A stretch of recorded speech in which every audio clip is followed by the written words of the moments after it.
So this is why we're going to have to learn how to convert between exponentials to logs.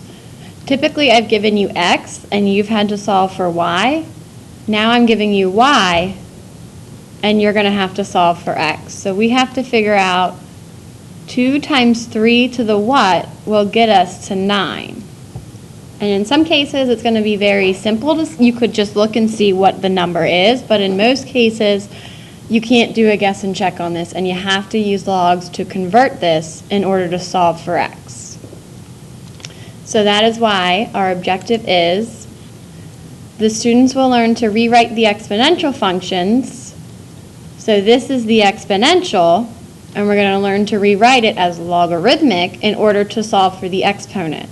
So the exponent is always going to be the x. So it's simple when you have the x, but now we have the y, and we have to solve for the x. So your standard of mathematical practice today is you want to look for and use structure.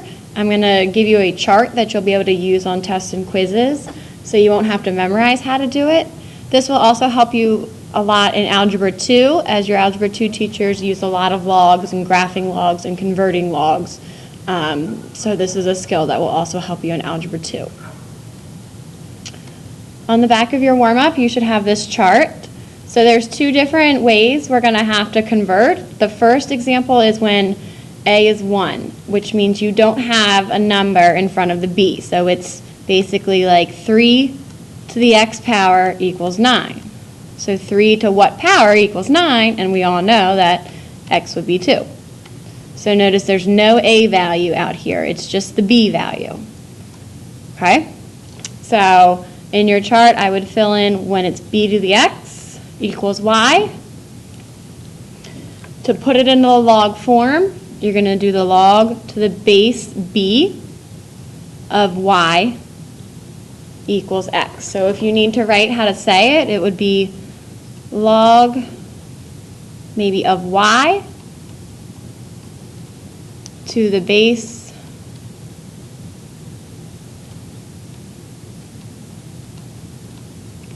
b is x. Or you could say log to the base b of y is x, as long as you know that b is the base. Something that's helped me is if you rewrite this, so if you go b to the x and then over to the y, you get back to the original equation.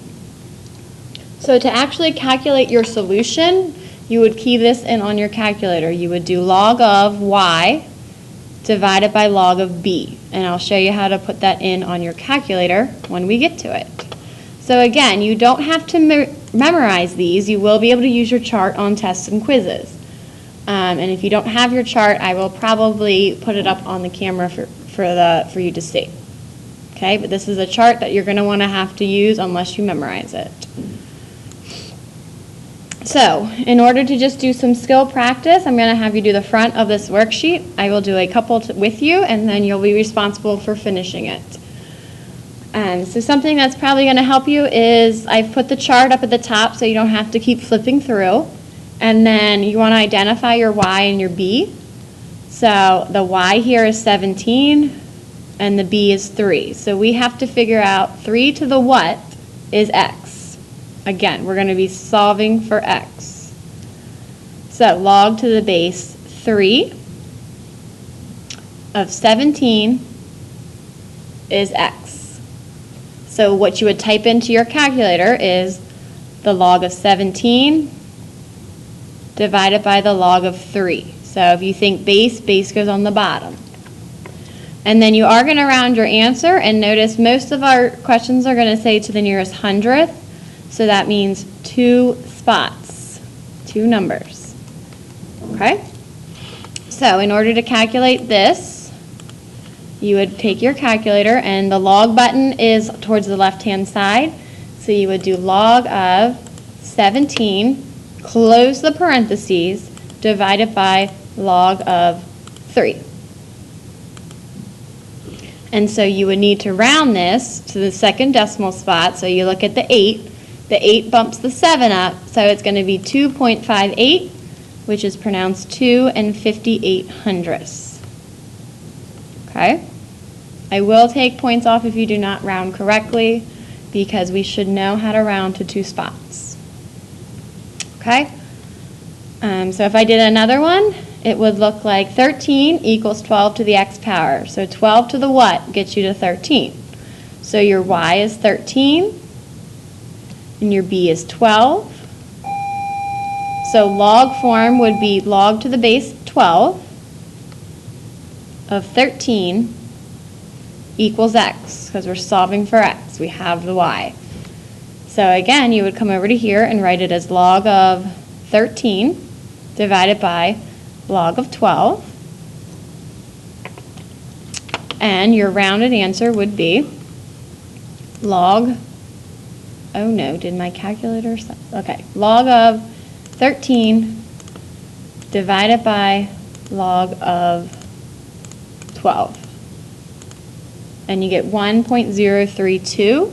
So the 2 does nothing to the 3, so it stays as 1.03, which is pronounced 1 3/100.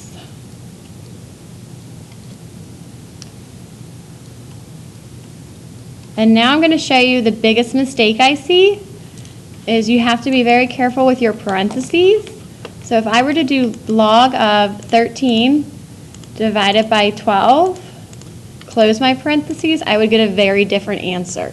So you have to make sure that you end up closing your parentheses before you type in the next log. Okay? All right, it is your job to finish the rest of these. And then now I'm going to go back to your chart and teach you how to do the other way. So the other way is when a is greater than 1. So that in that case, you would have an a value, so you would have a y-intercept that's not 0, or that's not 1, and it would look something like this, maybe 3 times 2 to the x equals 10. So we would have to figure out the x that would cause this equation to equal 10. So on your chart, you might have a times b to the x equals y. So to get that to log form, it would still be log to the base e, and then it's going to be of y divided by a, and you'll see how that works. Okay? Notice the y divided by a is in parentheses by itself. And then to actually find your solution, you would do log of y divided by a divided by the log of b. So you might end up, depending what calculator model you have, you might have to end up putting that in parentheses as well. But I'm pretty sure we won't have to. Okay?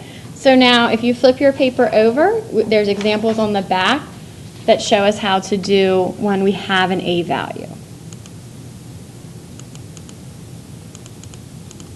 Okay, sorry. All right. Okay, so again, I've put the chart back on your paper so you don't have to flip back and forth. And you still want to identify your y, your a, and your b. So it's always y equals something. So in this case, we would have the 17. The a is always the number out in front. And the b is the number that's raised to the exponent. So that would be 3. And I'll slow down because I know Anissa said I went too fast last class. So again, the form is this. I'm just putting my exponents and my numbers where they go. So y equals a to the bx is the same exact thing as a to the bx equals y. Okay? So then to put that into log form, you're going to have the log of 3, so the base of 3, of 17 divided by 2. Okay? And then to get your actual solution, you're going to do log of 17 divided by the log of 3 over, divided by the log of 2. Divided by the log of 3. So I will show you how to put that into your calculator. Log 17 divided by 2, close that parentheses, dividing by log of 3. And again, we're going to round that to 2 decimal spots, so it's going to be 1.95, which is pronounced 1 95/100. So if we were to go back and substitute 2 times 3 to the 1.95, we would roughly get 17 because we did have to round. Okay? So I'm going to come down here and do one that is facing the other way. So in this case, y is on the right-hand side, but it's always what it equals. So this equation equals 67. Okay, that's a 67. Your a is the number out in front, which is 10, and then the b is always raised to the exponent, which is 16. Then to put in log form, we're going to do log to the base of b. So the b kind of goes down below the word log a little, and then in parentheses, y over 10. So y over a. So that's if you wanted it in log form. Then to get your solution, you would have to do log of 17 divided by 2 over log of, oh gosh, no, it's not 17. I'm stuck on the other one. Log of 67 divided by 10 over the log of 16. I'm doing my best to make this look nice, but.